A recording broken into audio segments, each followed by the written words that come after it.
Mesdames et messieurs, chers téléspectateurs, bienvenue sur le plateau de votre émission Mon patrimoine, ma richesse, émission sponsorisée par l'association Mary Honto au seuil du peuple noir. Chers téléspectateurs, si je vous dis Zenli, Akonhun, Kotoja, vous devinez où nous allons, n'est-ce pas?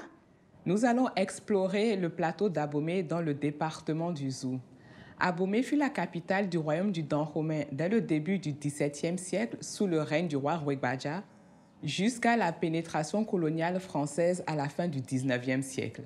Oui, Adé, la ville est aussi célèbre pour ses rois et ses palais royaux qui constituent un témoignage exceptionnel pour ce somptueux royaume aujourd'hui disparu.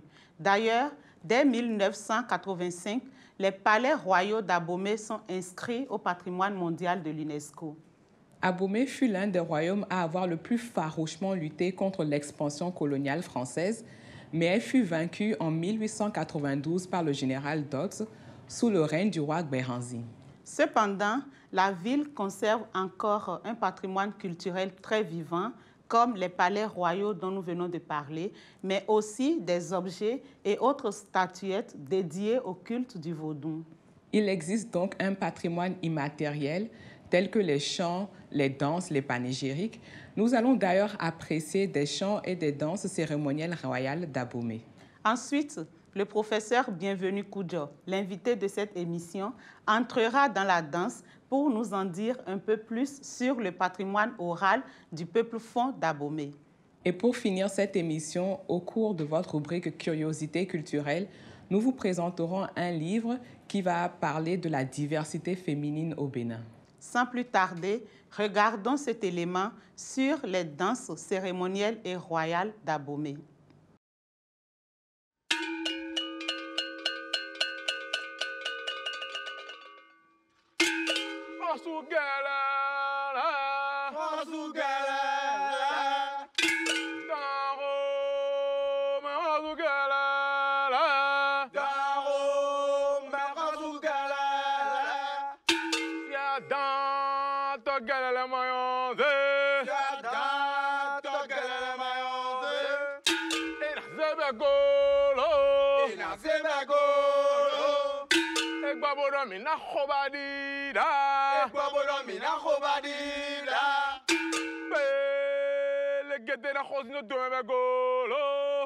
Abomey est l'ancienne capitale historique du royaume du Dahomey, qui a donné son nom à ce pays, le Dahomey, qui est devenu par la suite Bénin.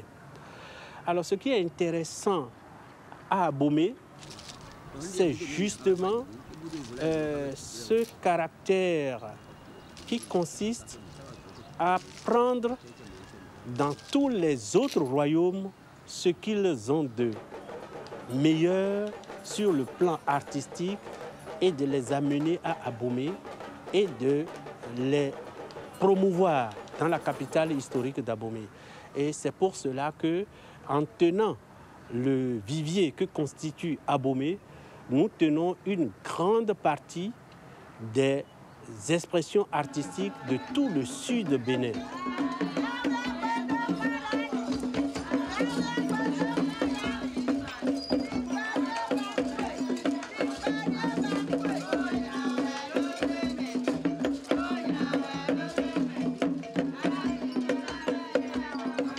Le royaume du Dahomey prend à ces populations conquises tout ce qu'ils ont de beau et importe ça à Abomey avec leurs auteurs.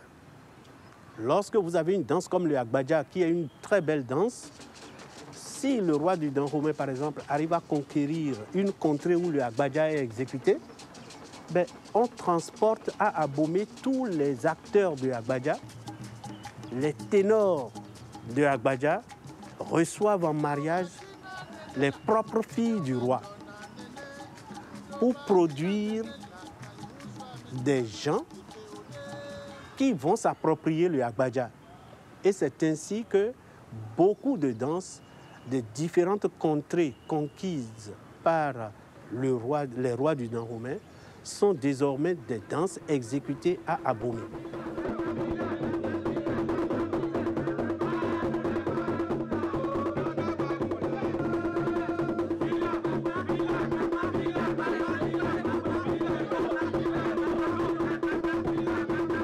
rien de ce qui est cérémoniel et royal n'est créé par les dieux, encore moins par les rois.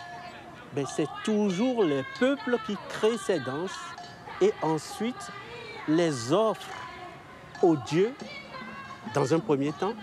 Et comme c'est joli, comme c'est riche et comme c'est beau, les rois se les approprient. Et ainsi, lorsque vous voulez accéder à la quintessence de l'expression artistique à Abomey, alors allez dans les danses cérémonielles qui sont les danses du vaudou et allez dans les danses de cour, les danses royales, et vous avez les meilleures formes d'expression artistique. Les danses populaires se reconnaissent dedans, mais en qualité inférieure.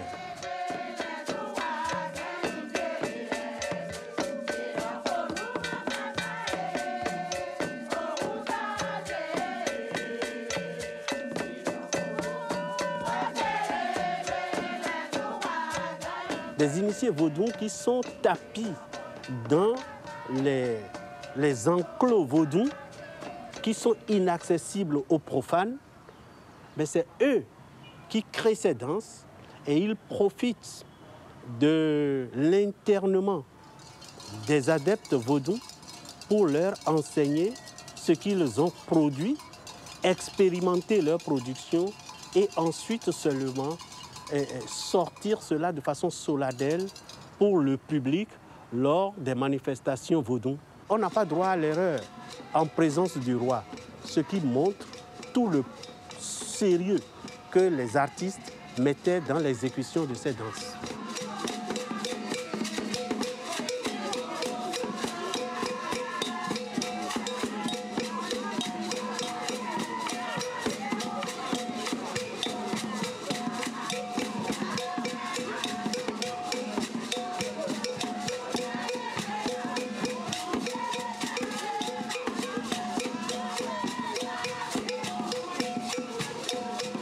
Pour les danses cérémonielles,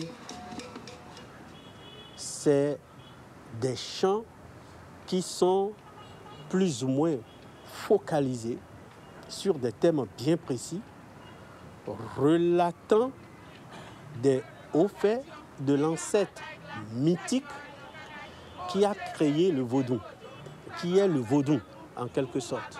Donc c'est des chants sacrés. On ne connaît pas l'auteur qui a composé ces chants. C'est des auteurs anonymes, mais c'est sûrement des initiés. Et en contexte d'initiation.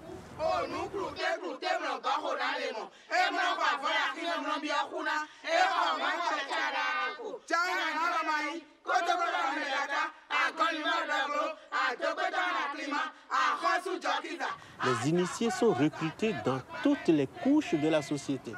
Ils sont des princes, princesses, c'est aussi des roturiers qu'on appelle anatores et autres, qui sont recrutés pour la qualité de leurs prestations artistiques.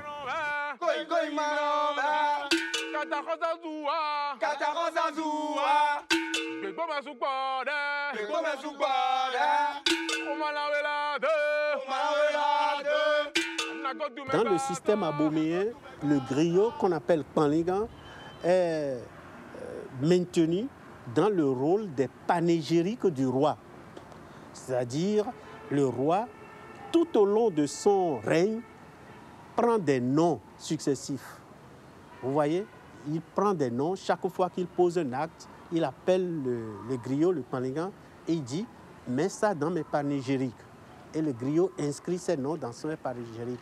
Un roi peut avoir 40 à 60 noms que le Kpanlingan est obligé de décliner avec son gond jumelé. Et c'est aussi une façon de restituer la parole sacrée et de prodiguer des bénédictions au roi. Dans l'ancien royaume du Dahomey, à l'aube, le Kpanlingan est tenu de faire le tour du palais en scandant les panégyriques du roi.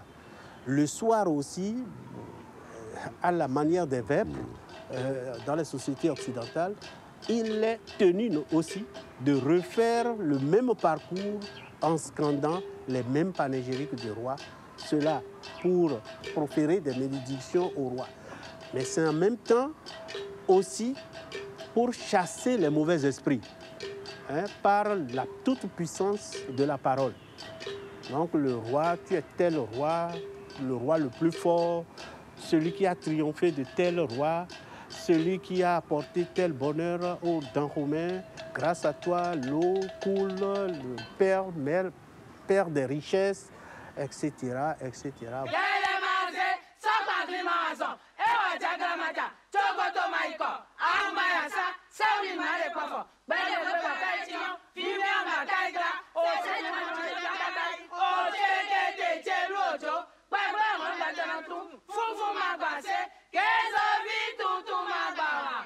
Le roi peut responsabiliser une famille pour s'occuper des instruments de musique et de la partie de l'orchestre qui s'occupe des instruments de musique.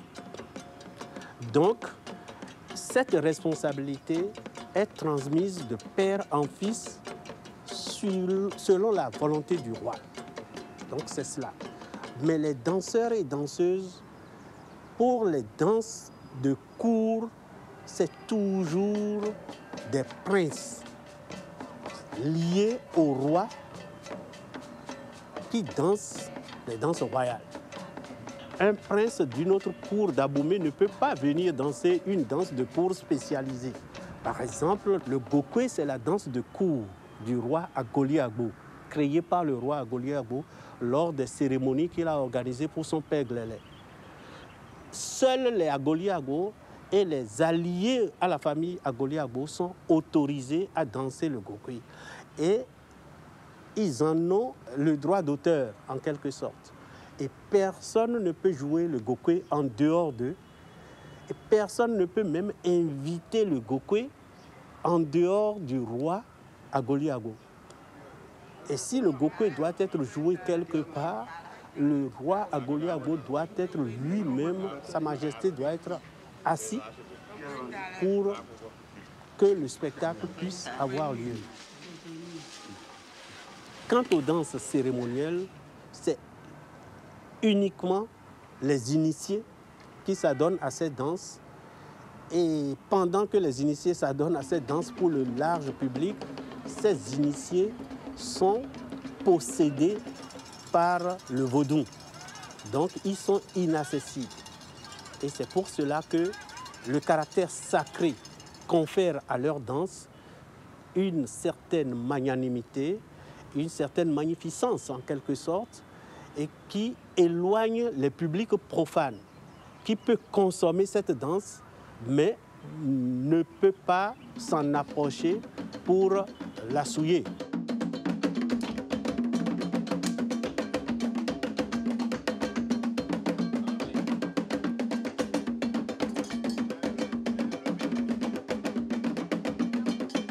Quant aux danses royales, c'est le roi lui-même qui compose des chants. Sinon, c'est aussi un compositeur anonyme qui le compose pour le roi sur commande parce que cela relate les hauts faits de ce roi-là. Cela relate l'histoire du royaume du Dahomey et cela relate aussi des gestes de filiation, de dévotion du fils envers le père. Et c'est ces thèmes-là qu'on trouve souvent. Et on est souvent fasciné par l'éloge que ces chants-là font des mères des rois du Dahomey. La mère du roi est vénérée comme une véritable déesse parce qu'on lui attribue une vertu d'avoir mis au monde une panthère pour diriger le royaume du Dahomey. Il faut être un descendant de la panthère. Et celle qui a donné naissance à ce descendant de la panthère doit être une super femme. Et elle reçoit tous les honneurs qu'on rend au roi.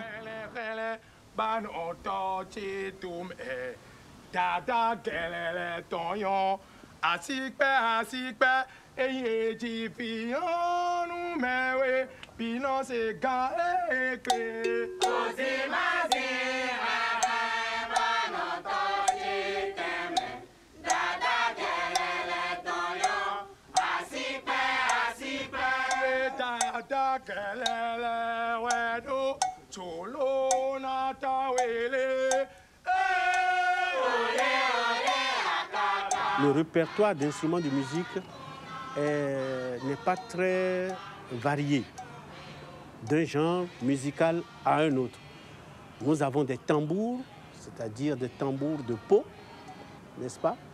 Nous avons des clochettes, il y en a plusieurs, et leur utilisation comme des percussions alternées donne une polyrythmie très agréable à entendre. Et cette polyrythmie est accompagnée de la polyrythmie des tambours. Et les tambours émettent un langage. Et c'est le langage des tambours que restituent les corps en mouvement. Et la chorégraphie est la restitution parfaite du langage dicté par les tambours. Donc cela est spécialement vrai pour les danses de cour. Et même pour les danses cérémonielles, c'est toujours le tambour. Il y a 3 tambours généralement, mais parmi les 3, il y a un tambour soliste. Il y a un tambour soliste, et puis les deux autres sont des tambours d'accompagnement. Maintenant, la voix occupe une très grande place dans la production musicale d'Abomey parce que c'est par la voix que l'on restitue les textes chantés. C'est toujours des textes qui sont chantés, des thèmes sont développés par ces textes et à la fin du développement des thèmes, il n'y a pas un refrain, mais il y a une partition dansée. Et cette partition dansée offre maintenant libre cours à l'expression corporelle. Mais c'est toujours contrôlé parce que c'est le langage des tambours que les danseurs et les danseuses sont obligés de restituer par leur corps, par des mouvements codifiés, des mouvements appris et bien restitués.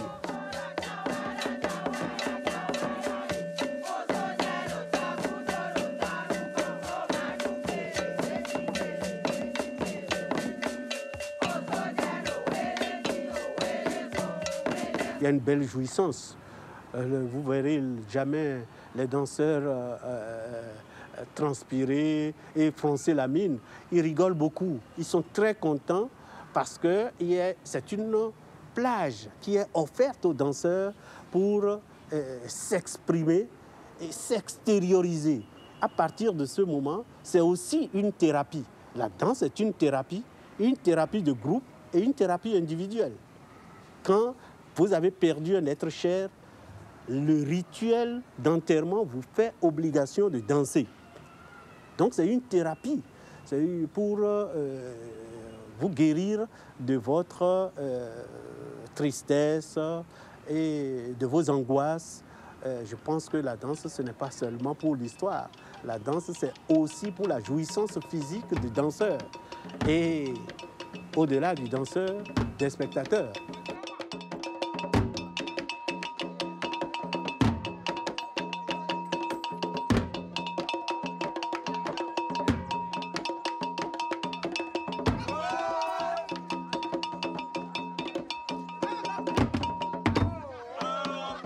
La danse, d'abord, c'est la conclusion de la chanson. La chanson, elle est faite pour relater des faits, donner un enseignement et permettre une certaine continuité. Mais la danse vient pour appuyer la chanson comme un moyen mnémotechnique. C'est donc une façon d'écrire l'histoire. Lorsque quelque chose d'important se passe, on appelle un chanteur pour qu'il compose une chanson sur l'événement. Et cela est comme une signature, une inscription au registre des hauts faits du royaume, ou des faits courants du royaume. Et apprendre ces chants et les transmettre, c'est transmettre une archive orale en tant que telle. Et de ce point de vue, les chants et les danses fonctionnent comme de puissants moyens mnémotechniques pour la restitution de l'histoire.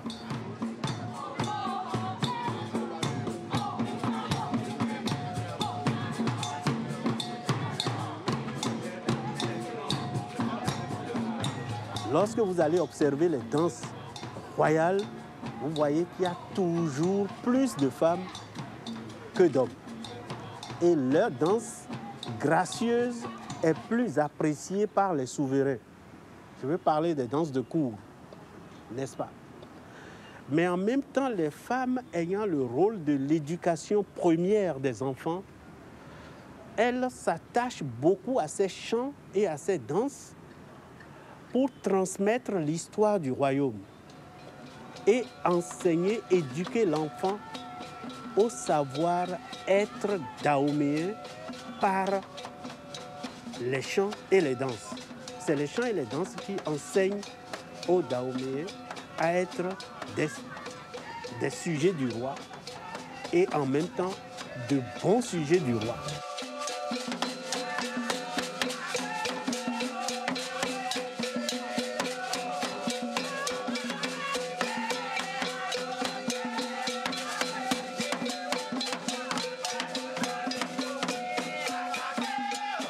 Dans l'ancien royaume du Dahomey, il y avait un calendrier des fêtes. Et ce calendrier avait quelque chose d'obligatoire. Et celui qui est sur le trône doit strictement respecter ce calendrier-là. Et lors de ces cérémonies, il y a des chants qui doivent être exécutés. Parce que ces chants interviennent directement dans le rituel des cérémonies qui sont organisées. Et comme ces cérémonies sont annuelles, on est obligé de s'apprêter pour ces cérémonies. C'est donc des occasions pour revisiter tout ce patrimoine culturel et les reproduire lors de ces cérémonies. Et je pense que c'est cela qui fait que ces chants peuvent être conservés dans la mémoire populaire. Mais aujourd'hui, il faut reconnaître que cette méthode est mise en difficulté à cause de l'urbanisation et de l'exode, j'allais dire rural. Mais en fait, beaucoup de descendants de ces rois, aujourd'hui, quittent leur palais, leur partenaire, pour venir chercher des emplois à Cotonou, à Cotonou, Parakou et autres, les grandes villes du Bénin, ce qui fait que les cours royales d'Abomey, par exemple, sont de plus en plus dépeuplées. Si on voit là ce qui se passe aujourd'hui, ces danses sont réellement menacées. On peut dire que ces danses sont réellement menacées et qu'il faut faire quelque chose pour les sauvegarder. Et c'est justement ce à quoi ça donne le conservatoire de danse cérémonielle et royale d'Abomey. Je pense que ce mouvement doit être poursuivi, sinon, bientôt, nous n'aurons plus ces danses royales d'Abomey.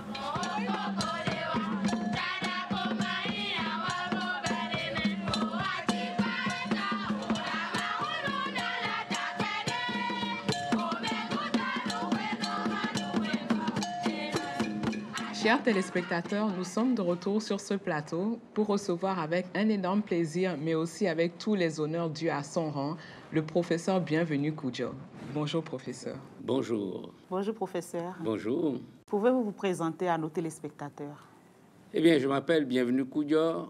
Je suis enseignant à l'université d'Abomey-Calavi, où modestement je m'occupe de l'enseignement des arts de la scène, où je m'occupe aussi de la recherche en tradition orale, où je m'occupe surtout de l'ethnomusicologie, c'est-à-dire de tout ce que l'on peut avoir comme élément de culture sur les arts musicaux de notre pays et d'autres pays.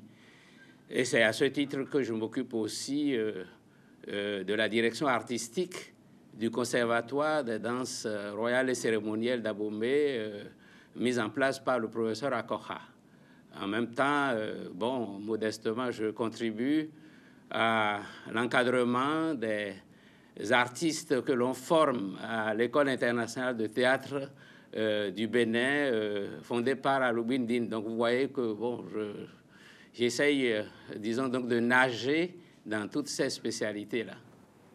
Alors, justement, que pouvez-vous nous dire sur la tradition orale en milieu fond? Alors, quand on parle de tradition orale, il faut d'abord comprendre que la tradition orale ou les traditions orales sont un ensemble de comportements, de gestes, de rites, de coutumes, de rituels pour aller dans le sens du déroulement des rites, de lois morales et spirituelles qui sont transmis de génération en génération dans leurs éléments les plus stables. Parce que, bon, si on veut définir les traditions orales, il faut avoir recours aux éléments les plus stables d'une culture. Sinon, tous les jours, on peut dire que la tradition orale se transmet. Oui. Donc, en milieu fond, il faut remarquer que les traditions orales, c'est ce que l'on peut observer comme d'abord les enseignements oraux transmis par la langue, transmis par le geste, transmis par la culture au sens général du terme, transmis par la famille, transmis par les initiations, transmis par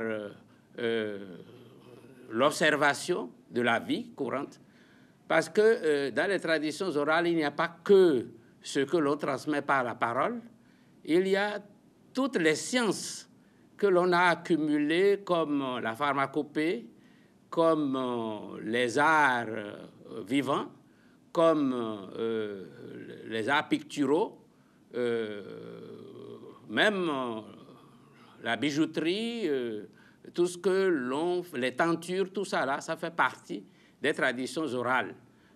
C'est donc un ensemble qui n'est pas seulement accolé à la parole. En dehors de la parole, il y a le vécu. Très bien. Justement, en parlant du vécu, quels sont spécifiquement les outils de transmission de la tradition orale en milieu fond? Alors, les outils de transmission en milieu fond, il faut observer donc le phénomène sur deux plans. Il y a d'abord, au plan du contenu, il y a la parole, disons les arts oraux, comme par exemple les contes, les proverbes, les devinettes. Les outils, c'est aussi l'enseignement pratique que l'on développe sur le terrain. Par exemple, lorsque vous rassemblez les enfants pour leur dire des contes, eh bien, ce sont des canaux par lesquels l'on passe pour leur transmettre des enseignements. Mais lorsque vous allez sur le terrain de la pratique et que vous formez des gens qui jouent à des instruments de musique, par exemple, lorsque vous les initiez à telle technique, lorsque vous les formez, par exemple, la bijouterie, eh bien, ce sont aussi donc des manières de transmettre la tradition orale, ce qui vous amène forcément à parcourir tous les actes de la vie, et c'est pratiquement donc au quotidien que vous transmettez les traditions orales par la parole, par les gestes, par le comportement. Même votre propre comportement est un élément de transmission de la culture, des traditions orales, parce que les enfants vous observent. Et si vous faites quelque chose, eh bien, ils estiment que c'est ce qu'on doit faire. Et c'est comme ça, là, d'ailleurs, que les langues se transmettent. Voilà, si vous voulez, donc les canaux sont à la fois oraux, pratiques, gestuels et comportementaux. Et quelles sont donc les particularités de la langue fon? Ah, alors, d'abord, il faut rappeler que la langue fon est une langue à tons. On a les 3 tons fondamentaux, haut, bas, enfin bas, haut, moyen, que l'on connaît. Si on est linguiste, on sait à peu près de quoi on parle. Donc, c'est une langue à tons. Ça, c'est donc la première particularité. Mais la deuxième particularité, c'est que les tons de la langue, en dehors donc de leur fonction, j'allais dire lexicale, jouent aussi des fonctions grammaticales. Selon le professeur Akoha, eh bien, les tons de la langue peuvent justement être influencés par leur position dans la chaîne syntagmatique de la langue, au point de donner, disons, une fonction grammaticale, afin d'admettre, ou en tout cas de devenir un élément de changement sur le plan grammatical. Je vais vous donner par exemple quelques exemples. Oui. Un exemple. Alors, je prends le ton. Si je dis non, c'est un ton bas. Mais quand je dis non, chi, vous voyez bien que comment est-ce qu'on appelle le premier ton s'est élevé avant donc d'attendre le ton bas à non-chi. Si je dis non, chi, ouais, eh bien, ça veut dire que, bon, vous voyez, le ton, les tons, à ce moment-là, jouent des fonctions grammaticales parce que c'est à travers cette élévation de ton que la fonction, disons, les rapports entre les déterminants et les déterminés sont justement signalés dans leur aspect grammatical. Ça, c'est donc, si on peut dire, la deuxième particularité de la langue fon. La troisième particularité, c'est que la langue fon comporte beaucoup de monosyllabiques, c'est-à-dire de monosyllabes. Il y a une très forte proportion de monosyllabes qui permet justement une maniabilité de la langue, surtout à des fins poétiques, parce que lorsque c'est des monosyllabes, eh bien, on peut, disons, les enchaîner et faire jouer les tons comme on les a fait tout à l'heure, parce que on ne peut pas, si vous voulez, mettre n'importe quel ton à n'importe quel endroit. Il y a des rapports certains entre la langue et la musique parce que, d'abord, comme je l'ai dit, c'est une langue à tons. Et il y a donc de la musicalité, forcément, donc dans les tons de la langue. Ce qui fait que le rapport entre la langue et la musique s'observe par le fait que sur la chaîne syntagmatique, comme on dit, on ne peut pas faire de la création musicale en mettant n'importe quelle note sur n'importe quelle parole.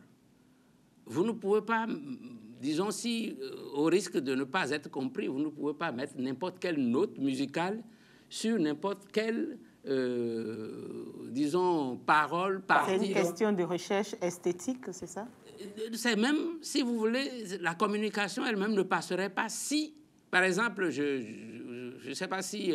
je vais vous donner un exemple que vous connaissez très bien. Quand Stanton a créé Yalo, au départ, personne ne comprenait rien. Yalo, Yadadilo, Yalo, Or, il suffisait tout simplement Yalo, Yadadilo. Vous voyez bien que le ton haut et le ton bas peuvent se transformer dans une certaine proportion. Mais si l'écart part du ton bas vers le ton haut ou bien du ton haut vers le ton bas, la langue devient incompréhensible. C'est-à-dire la langue que l'on... C'est-à-dire les paroles de la chanson deviennent incompréhensibles parce qu'on ne peut pas mettre n'importe quelle note musicale sur n'importe quel type de parole. Donc on a ce rapport qui est très important. Mais le rapport de la langue avec la musique va aussi, disons, d'ailleurs, pour finir sur ce que je venais de développer, ce rapport entre la langue et la musique s'observe beaucoup mieux dans les pratiques mi-parlées, mi-chantées que sont les Adi et les Achagbe. Par exemple, tchaou, tchaou, tchaou, allo à mon boudoui, tchaou, à mon boudo, hansino. Vous voyez bien les tons à ce moment-là, il n'y a rien à faire. Les tons de la langue interviennent et sont beaucoup mis en valeur à travers des formules mi-parlées, mi-chantées. Mais en même temps, dans le rapport de la musique et de la chanson, il faut signaler des pratiques qui font que la langue sert parfois d'éléments mnémotechniques pour la conservation de la musique elle-même. Puisque il y a des formules de cloches. Par exemple, quand on dit bon, c'est avec la parole que l'on est en train de conserver ainsi la formule de la cloche. Mais en même temps, on peut aussi utiliser la parole musiquée, ce que j'appelle la parole musiquée, c'est-à-dire la parole transformée en rythme et musique pour maintenant induire la danse. C'est-à-dire que sans instrument, eh bien, la parole peut devenir un instrument de musique. C'est un peu le genre de parole qu'utilisent les akonhou. J'aimerais tout de même vous poser une question sur la symbolique des mouvements qui sont récurrents à chaque danse. Personnellement, je peux dire que la danse, comme l'a dit d'ailleurs mon collègue et professeur Akoha, est la conclusion de tout développement de messages chantés. C'est-à-dire, à la fin d'un message chanté, quand on a fini de développer le thème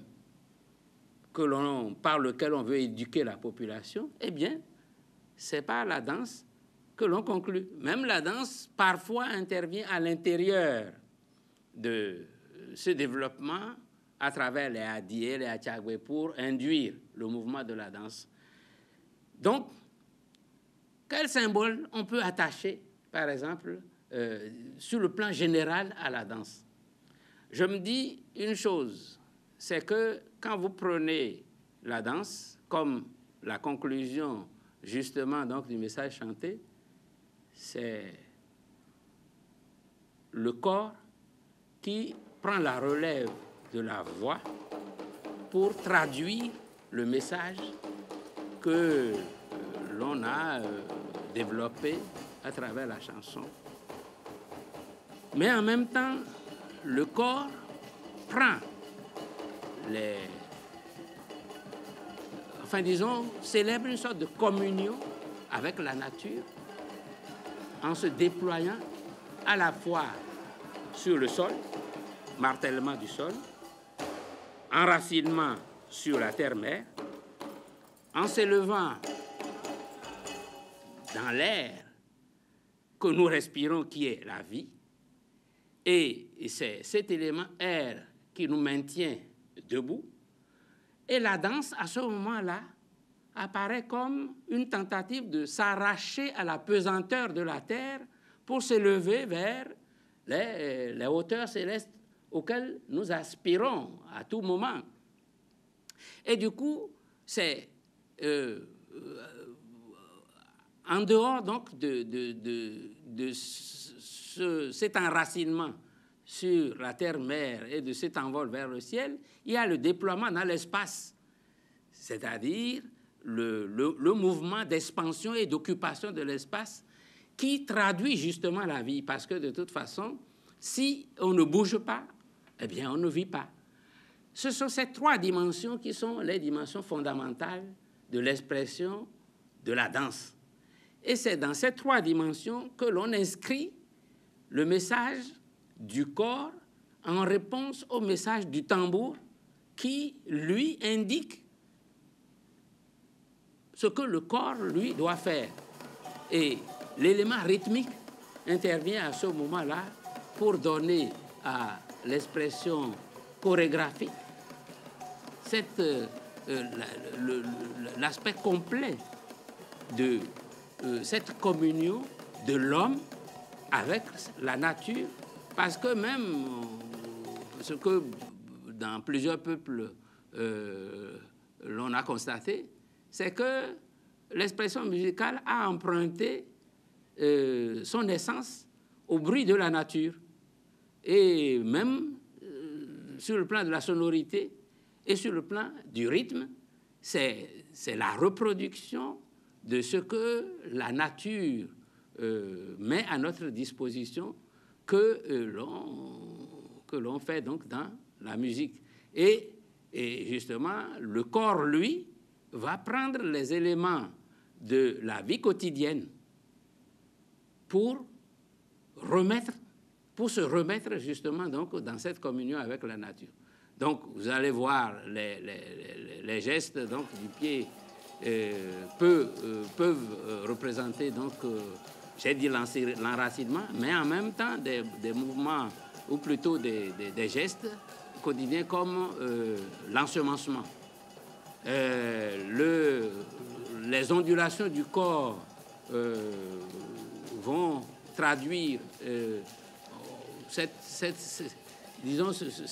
communion avec la nature. Et sur le plan rituel, d'ailleurs, on verra que les adeptes vont aller chercher dans par exemple l'agenouillement, l'adoration de la terre-mère pour lui demander les bienfaits dont on a besoin pour combler un manque. Et puis, quand on veut remercier, à ce moment-là, on est debout pour exprimer par la danse, debout, sa satisfaction d'avoir reçu la bénédiction que l'on a demandée. Donc, vous voyez, les symboliques, on peut les analyser en prenant une séquence donnée à l'intérieur d'un mouvement de danse donné, et c'est en rapport avec le message de ce rythme, de cette danse, que l'on peut dire, voilà, quelle thématique l'emporte dans telle circonstance ou dans telle autre circonstance. Mais on a ce cadre général que je viens de brosser qui nous met en communion avec la nature. Et c'est justement cette communion avec la nature que nous devons encourager, conserver, privilégier pour que l'on ne les perde pas. Parce que si on perd ainsi l'essence même de notre vie, de notre enracinement dans la nature, si nous ne transmettons pas cela à nos enfants, eh bien, tout cela va se perdre et puis n'avons plus de racines. N'avons plus de racines. Et c'est pour ça que le conservatoire travaille à transmettre ces éléments stables, ces éléments de création du corps pour célébrer la communion avec la nature et son enracinement dans l'environnement. C'est cela que le conservatoire travaille à faire conserver à travers le travail que nous faisons dans cette institution. Alors, quel fut le règne le plus prolifique en matière de création musicale? Il faut d'abord signaler que chaque roi dans le Dahomey d'avant se donnait comme obligation de créer soit un rythme, soit une danse, ou en tout cas un genre musical. Tout simplement parce qu'ils se sont rendus compte que c'est à travers l'art la culture et surtout à travers la musique, qui influence beaucoup les peuples, qu'ils peuvent se maintenir dans l'histoire. Et donc, chaque roi a essayé de créer un rythme qu'il confie d'ailleurs à la conservation par une branche, disons donc, de la famille ou des familles princières. C'est comme ça que le zinli a été... le zinli, qui est un rythme, on peut dire, traditionnel, originel des Guédévi, a été, j'allais dire, accepté et choisi comme rythme royal par Webaya, et qui l'a confié à des princes pour être conservé, mais en même temps, je signale que ce rythme a été par la suite réaménagé, restructuré par Glélé. Il y a le Glo et le Zandro qui ont été institués par Gadia, ensuite le Raye par Tegbessou, le Gokoé par Agoliabo. Mais le règne le plus prolifique, c'est bien celui de Glélé. Glélé a vraiment créé beaucoup de rythmes et beaucoup de chants. Glélé a créé le Gwendou, qu'il a confié au Yamongbe. Elle a créé le Kotodia, qu'il a confié au fils d'Agonglo, notamment au Adoukonou. Il a créé le Acha. Il a créé aussi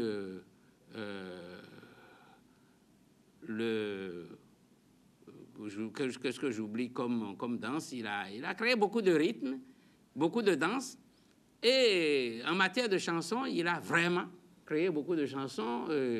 La chanson que l'on connaît, enfin, disons, qui lui a été attribuée et qui a fait l'objet de plusieurs reportages, c'est Dada Sebo Mawandi.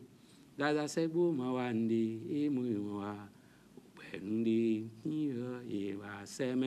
donc voilà, et c'est Glélé qui a institué cette chanson, et donc a beaucoup contribué et a confié justement donc les rythmes qu'il a créés à des familles comme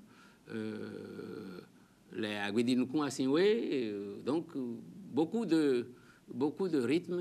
En tout cas, c'est le règne vraiment, on peut dire, le règne le plus prolifique, disons donc, en matière donc, de création artistique à Abomey. Cher professeur, nous allons tout doucement vers la fin de cet entretien, mais nous allons vous poser notre question rituelle. Oui. Quelle est la place de la femme en milieu fond? Quel est son rôle dans la transmission du patrimoine? Bon, premièrement, ce qu'on ne dit pas souvent, c'est que la femme est au cœur du pouvoir. Elle apparaît en retrait, mais en réalité, c'est elle qui exerce le pouvoir. Sauf que, bon, on ne veut pas le reconnaître officiellement. J'ai ouï dire que, par exemple, quand on dit que la nuit porte conseil, quand on est coincé sur une décision et qu'on dit, bon, on se retire car la nuit va porter conseil, eh bien, ce sont les femmes qu'on s'en va consulter sur aux endroits que vous connaissez et au moment que vous connaissez pour revenir le lendemain, donner, disons, la décision. Mais le rôle de la femme aussi, enfin, disons, se manifeste en tant que mère, reine-mère, parce que de toute façon, quand un roi arrive au trône, il est obligé donc d'écouter quand même sa mère, même si à l'extérieur, comme je le disais tantôt, bon, il ne donne pas l'impression donc d'écouter, disons, ces femmes, mais les princesses jouent aussi donc un rôle important donc, dans le royaume par l'influence qu'elles ont sur les hommes. Si vous avez lu un livre comme Doggy Simi, vous avez vu un peu comment la femme de ce nom-là a été, j'allais dire, placée sur un piédestal en raison justement donc, de sa fidélité à son prince Tofa. Mais il n'y a pas que par des actes comme ça que l'on peut dire que la femme est très importante sur le plan rituel.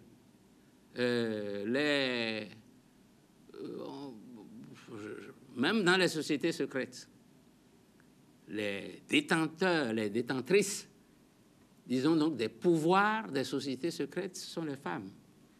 Et elles n'apparaissent pas devant, mais c'est à elles que l'on confie justement le cœur même, donc la quintessence même donc de ce qu'on peut appeler les rites du culte vaudou.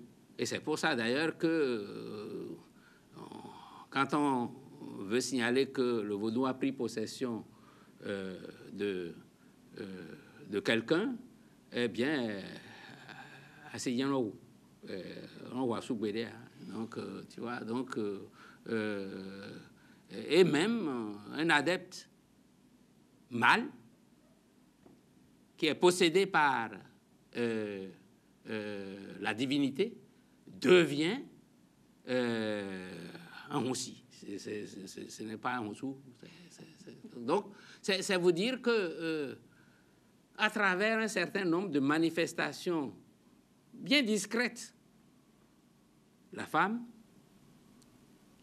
joue un rôle très important dans la société fond et dans toutes les autres sociétés aussi, de toute façon, même si les hommes ne se l'avouent pas. Voilà. Nous sommes pratiquement à la fin de cet entretien. Avez-vous un message à adresser à nos téléspectateurs? Alors, si j'ai un message à adresser, je prêcherai certainement pour ma chapelle, puisque le travail que nous avons commencé modestement au conservatoire, c'est un travail important. Mais nous le faisons aujourd'hui avec les moyens du bord. Nous le faisons aujourd'hui avec les moyens des promoteurs que nous sommes. Or, un travail comme celui-là, si on veut transmettre aux jeunes, il faut qu'on les déplace. Ils viennent de plusieurs endroits de cette grande ville. Leurs parents ne vont pas comprendre qu'on leur demande donc de payer le déplacement pour qu'ils puissent venir à des répétitions. Donc, on a besoin, disons donc, d'un peu de moyens pour assurer leur déplacement, pour leur permettre de venir à ce lieu de transmission de la connaissance de ces danses-là.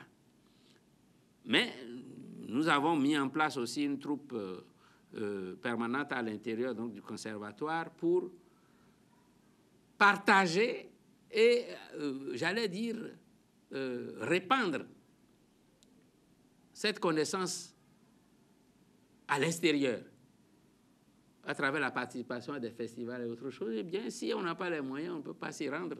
On ne peut donc pas faire connaître cette richesse de notre pays à d'autres pays. Et nous avons donc besoin pour cela d'un peu de moyens. Et si ceux qui nous suivent peuvent entendre cet appel, eh bien, nous en serions ravis et le travail n'en sera que mieux fait et intensifié parce que le champ est vaste de ce que nous devons collecter. Le professeur Akoha a dû vous dire au moins ce que l'on a fait jusque-là, mais il reste encore beaucoup de choses à faire. Et j'aimerais bien que les gens comprennent que ce n'est pas seulement les danses et rythmes et chants d'Abomey que nous faisons au conservatoire, c'est tout le pays que nous voulons investir maintenant. C'est tout le Bénin, toutes les cultures du Bénin que nous voulons investir, dont nous voulons conserver les créations. Et c'est donc tout le monde qui est concerné par le travail qui se fait au conservatoire. Et c'est pour ça que cet appel s'adresse à tout le monde. Je vous remercie. Merci, professeur. Merci beaucoup, professeur. C'est sur cet appel du professeur Bienvenu Koudjo que nous mettons fin à cet entretien. Restez avec nous pour la suite de notre émission.